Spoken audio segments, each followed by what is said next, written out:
हामी चाहिँ मह काट्दैछौँ आज घरमा। मह हेर्नु सक्नुहुन्छ कति रहेछ यी।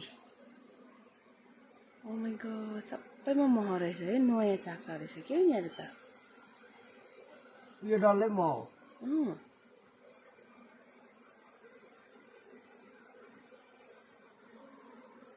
टाउको पछाडि पुरा घुमे। महै मात्रै।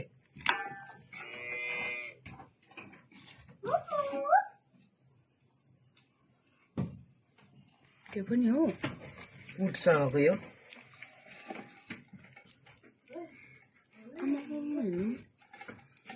खास दबाई त यो त होइन नि त। हेर्नु नि मह चाहिँ यो हो नि। यता कुट रहेछ हो। बच्चा एउटा पनि छैन। त्यो चाहिँ महै हो नि। त्यो त होस् हौ नगर्नु, गाईलाई राख्दिनु। यो खोल्नु नि। यहाँ छ त हौ कास चाहिँ। यो पुरा चुइन्छ है जता छ। यो चाहिँ तपाईँको ठुलो बच्चा हो। बच्चा भइसकेर हुर्काइसकेको।